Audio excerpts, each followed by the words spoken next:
Hi friends, welcome back to my channel study with MSA.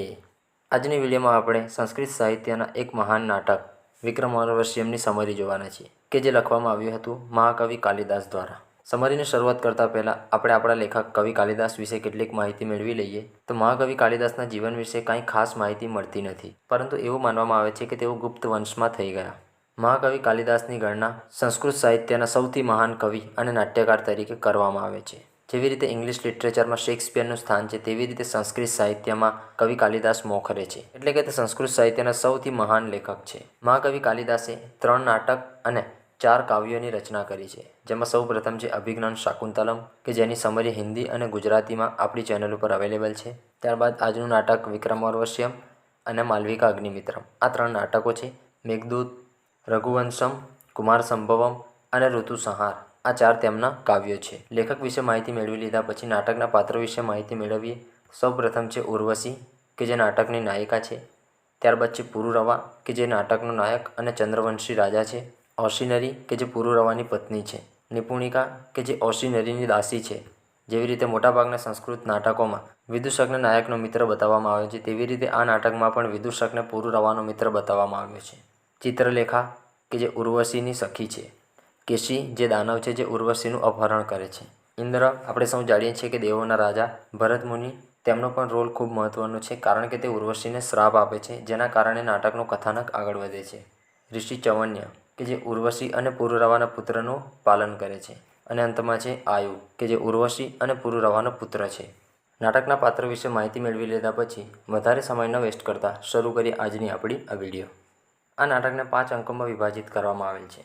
નાટકની શરૂઆત ઉર્વશીથી થાય છે, કે જે સ્વર્ગની 26 અપ્સરાઓમાંથી એક છે.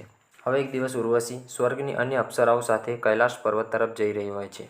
ત્યારે જ કેશી નામનો રાક્ષસ તેનું અપહરણ કરી લે છે અને તેને લઈને હેમકૂદ પર્વત તરફ ચાલ્યો જાય છે. ત્યારે તેની સાથે રહેલી જૂથની અન્ય અપ્સરાઓ મદદ માટે ચીખવા લાગે છે, એટલે કે બૂમો પાડવા લાગે છે. તેમની અવાજ ચંદ્રવંશી રાજા પુરુરવા, કે જે સૂર્યની ઉપાસના કરીને પાછા ફરી રહ્યા હોય છે, તેમના કાને સંભળાય છે. પુરુરવા પોતાના સાહસથી ઉર્વશીને બચાવી લે છે. ઉર્વશી અને પુરુરવા બંને પ્રથમ નજરે એકબીજાના પ્રેમમાં પડી જાય છે.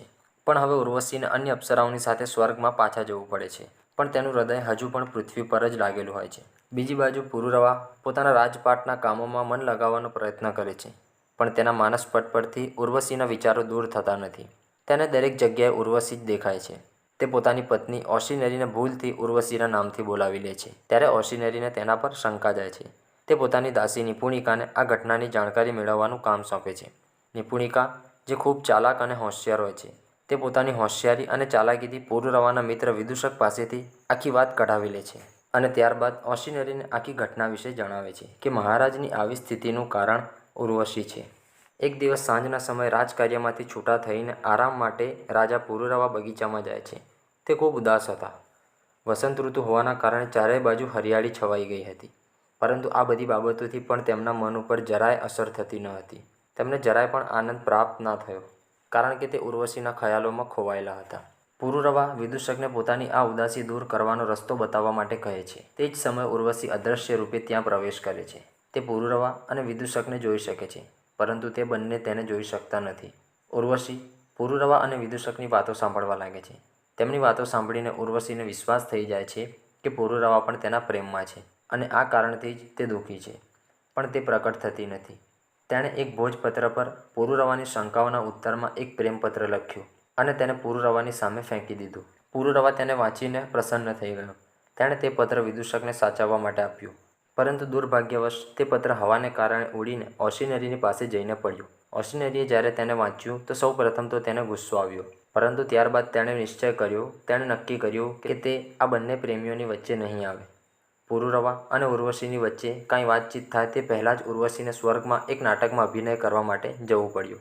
નાટ્ય અભિનય દરમિયાન ઉર્વશીના મુખમાંથી પુરુષોત્તમની જગ્યાએ પુરુરવા નીકળી જાય છે, જેને કારણે ભરત મુનિ ક્રોધિત થઈ જાય છે અને તેને સ્વર્ગમાંથી નિર્વાસિત કરી દે છે. પરંતુ ત્યારબાદ તેના પ્રેમી પુરુરવા, કે જેણે દેવોની ઘણી વખત સહાયતા કરી હતી, તેના વિશે જાણીને પોતાના નિર્ણયને બદલી નાખે છે અને કહે છે કે જ્યાં સુધી પુરુરવા તારા બાળકને નહીં જુએ ત્યાં સુધી તું પૃથ્વી પર રહી શકીશ.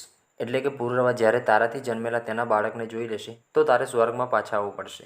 આ શ્રાપ ઉર્વશી માટે એક રીતે આશીર્વાદરૂપ સાબિત થયો. આ શ્રાપને કારણે ઉર્વશીને પુરુરવા સાથે રહેવાનો મોકો મળી ગયો. ઉર્વશીએ ચિત્રલેખાને પુરુરવાની સ્થિતિ જાણવા માટે મોકલી. પુરુરવા અને વિદૂષક બંને ગંધમાદનમાં બેઠેલા હતા. તે બંને ઉર્વશીની જ વાતો કરી રહ્યા હતા. ત્યારે ચિત્રલેખા પોતાને પ્રકટ કરે છે અને પુરુરવાને ઉર્વશીની સ્થિતિ વિશે જણાવે છે. પુરુરવાને આ બાબતનું ખૂબ દુઃખ થાય છે. ત્યારબાદ તે ઓશિનરીની આજ્ઞાથી ઉર્વશી સાથે વિવાહ કરી લે છે અને ત્યારબાદ તે બંને ગંધમાદન પર્વત પર રહેવા માટે ચાલ્યા જાય છે. તે બંને ત્યાં ખૂબ પ્રેમપૂર્વક રહેવા લાગે છે. ઉર્વશીને મનુષ્યના જીવન અનુસાર રહેવામાં એક અનોખો અનુભવ થઈ રહ્યો છે. તેને એક અનેરો આનંદ આવી રહ્યો હોય છે. એકવાર ઉર્વશી અને પુરુરવા એક ઝરણા અથવા તો નદી પાસેથી વાતો કરતાં કરતાં જઈ રહ્યા હોય છે. ત્યારે ત્યાં એક યુવતી કપડાં ધોઈ રહી હોય છે. પુરુરવા એકી ટસે તેને જોવા લાગે છે. આ જોઈને ઉર્વશીને એક પ્રકારની ઈર્ષ્યા એટલે કે તેને એક પ્રકારની જલન થાય છે અને તે પુરુરવાથી રિસાઈ જાય છે. પુરુરવાના વારંવાર મનાવવા છતાં તે તેનાથી ન માની અને તે ત્યાંથી ચાલી જાય છે. ત્યારબાદ તે કુમારવન અથવા તો કાર્તિકેયની વૃક્ષ વાટિકામાં આવી જાય છે. અહીંયા એટલે કે આ વૃક્ષ વાટિકામાં યુવતીઓના પ્રવેશ પર પ્રતિબંધ લગાવેલો હતો અને જો કોઈ સ્ત્રી ત્યાં પ્રવેશ કરે છે તો તે એક લતા અર્થાત એક વેલ બની જશે. એટલે ઉર્વશીએ જેવી રીતે ત્યાં પ્રવેશ કર્યો કે તરત જ તે એક વેલ બની જાય છે. બીજી બાજુ પુરુરવા ઘણા મહિનાઓ સુધી ઉર્વશીને શોધતો રહે છે અને તે ઈશ્વરથી પ્રાર્થના કરતો રહે છે. તેને બધે જ ઉર્વશી દેખાય છે. ઉર્વશીને શોધતા શોધતા તે આમ તેમ ફરતો હોય છે. ત્યારે તેને એક જગ્યાએ પથ્થરોની વચ્ચે પડેલો લાલ મણી દેખાય છે. પુરુરવા તે મણીને ઉપાડી લે છે, પરંતુ પછી તેને વિચાર આવે છે કે જો ઉર્વશી જ નથી તો આ મણીનું શું કામ? આ વિચાર સાથે તે પેલા લાલ મણીને ફેંકી દે છે. ત્યારે જ ત્યાં તેને એક અદૃશ્ય વાણી સંભળાય છે કે આ મણીને લઈ લે, આ તને તારા પ્રિયજન સુધી પહોંચાડશે. આ સાંભળ્યા પછી પુરુરવા પેલા ફેંકેલા મણીને પાછો લઈ લે છે. ત્યારબાદ તે ઉર્વશીને શોધતા શોધતા કુમારવનમાં આવી પહોંચે છે. ત્યાં તે એક વેલને જુએ છે તો તેને ઉર્વશીનો આભાસ થાય છે. તેને લાગે છે કે ઉર્વશી અહીં આસપાસ જ ઉપસ્થિત છે. તે પેલી વેલને જુએ છે અને તેની સાથે પેલા લાલ મણીને ઘસે છે તો ઉર્વશી પોતાના અસલ રૂપમાં આવી જાય છે. બંનેનું પુનઃ મિલન થાય છે.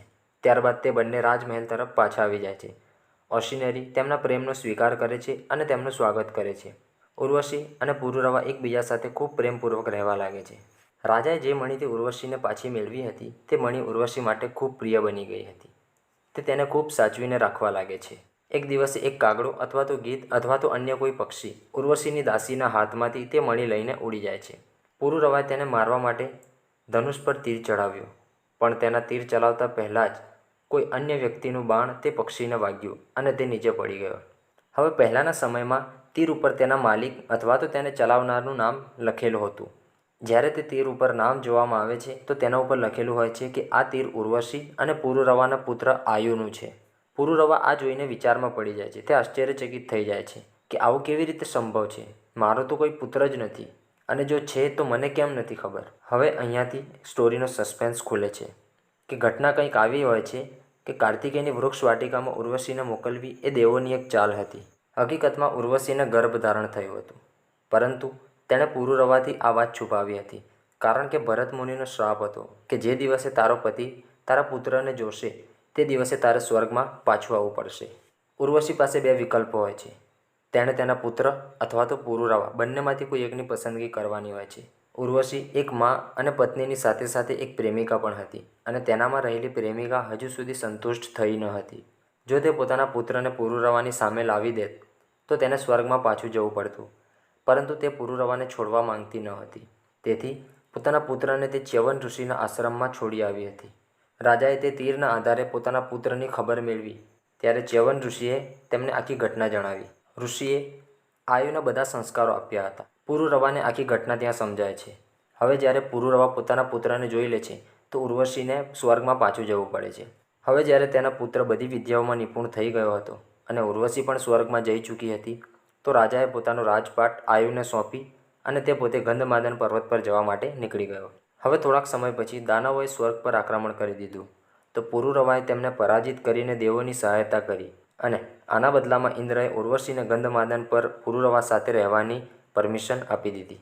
ઉર્વશી ઘણા વર્ષો સુધી પુરુરવા સાથે રહી અને પુરુરવાના અન્ય બાળકોને પણ તેણે જન્મ આપ્યો અને પુરુરવા જ્યાં સુધી જીવિત રહ્યો ત્યાં સુધી તે તેની સાથે પૃથ્વી ઉપર જ રહી. તો આવી રીતે આ નાટક અહીંયા પૂર્ણ થાય છે. જો આપને અમારી વિડીયો પસંદ આવી હોય તો વિડીયોને લાઇક કરો, શેર કરો અને ચેનલને સબસ્ક્રાઈબ કરો. તો પછીથી મળીશું આવી જ કોઈ વિડીયો સાથે. ત્યાં સુધી good bye and take care.